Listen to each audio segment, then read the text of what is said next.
Manchester Profit élève 200. J'espère que vous allez bien. Moi, génial comme d'hab. Aujourd'hui, on se retrouve pour les 10 joueurs les plus chers du mercato. C'est parti. Et le 10e joueur le plus cher de ce mercato est Tanguy Ndombele pour un transfert vers Tottenham. Quand même, l'OL a reçu 60 millions d'euros en échange de Tanguy Ndombele. C'est quand même un grand joueur. Après 60 millions d'euros, c'est peut-être beaucoup. J'espère que l'OL va faire un bon mercato parce que quand même avec tout l'argent qu'ils ont maintenant, il y a moyen.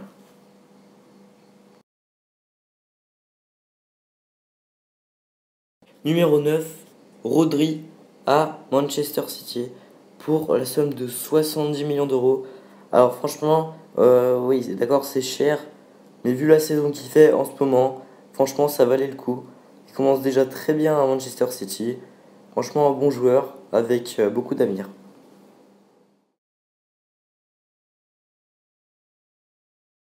Numéro 8, De Ligt à la Juventus pour une somme de 75 millions d'euros. Alors je sais que vous pensez, et moi aussi je le pense, tout le monde le pense, que l'Ajax s'est fait dévaliser et qu'ils ne feront pas une super bonne saison, tout ça. Mais trompez-vous, grâce à tout l'argent récupéré, ils pourront s'acheter une star. Et voilà, déjà qu'ils sont des très bons joueurs.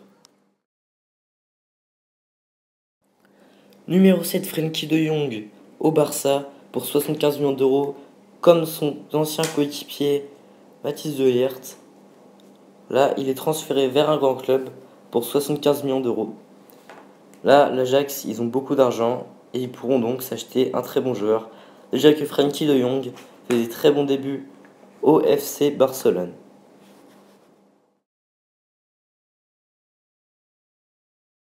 Numéro 6, Nicolas Pepe à Arsenal pour une somme de 80 millions d'euros.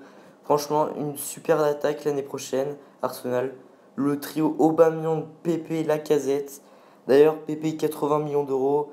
Là, avec tout l'argent récolté par Lille, je pense qu'ils seront encore le dauphin du PSG la saison prochaine. Et donc une nouvelle Ligue des Champions. Sûrement. Et je pense qu'Arsenal va faire une super bonne saison. Numéro 5, Lucas Hernandez au Bayern Munich pour une somme de 80 millions d'euros. Franchement, très grande somme pour un plutôt grand joueur. D'ailleurs, lui aussi il va rejoindre le Bayern Munich et Pavard aussi. Ce sera donc le club qui aura le plus de champions du monde avec le PSG, évidemment.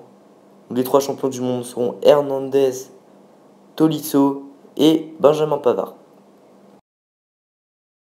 Numéro 4, Harry Maguire à Manchester United pour une somme de 87 millions d'euros.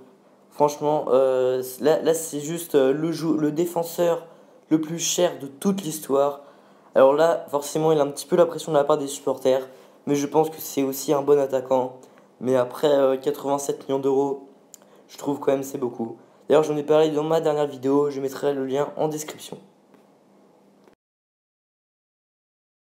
Numéro 3, Eden Hazard au Real Madrid. Encore un grand joueur, je sais, j'ai beaucoup dit grand joueur dans la vidéo. Mais là, franchement, Eden Hazard, très très grand joueur, dans le top 3 d'ailleurs. Donc pour une somme de 100 millions d'euros, franchement, je pense que ça valait le coup. Il a le même prix que Dybala. Et là, gros transfert. Déjà qu'il a fait un premier match excellent avec le Real Madrid. Numéro 2, Antoine Griezmann pour 120 millions d'euros au FC Barcelone. L'attaquant français y était déjà attendu il y a 2 ans, mais avait refusé car il avait préféré poursuivre sa carrière avec l'Atlético Madrid. C'était son choix, mais là il a décidé de rejoindre le FC Barcelone. Et là franchement, ça va être la meilleure attaque de cette saison. Ce sera donc Griezmann, Messi et Suarez. Et enfin, le number one, le first, le best, tout ce que vous voulez, Joao Félix, qui part d'un petit club, non, je vais pas dire un petit club, car c'est un grand club déjà, qui part du Benfica Lisbonne pour aller à l'Atlético Madrid pour compenser le départ d'Antoine Griezmann. Alors, franchement, très bon choix de l'Atlético, quand même pour 126 millions d'euros. Il est le 4e joueur le plus cher de l'histoire du foot. Voilà tout le monde, c'est déjà la fin de la vidéo, j'espère qu'elle vous a plu. Mais c'est pas grave, on se retrouve dans 3 jours. Si vous avez bien kiffé la vidéo, n'hésitez pas à lâcher le petit like et à vous abonner si c'est pas fait. Allez, ciao!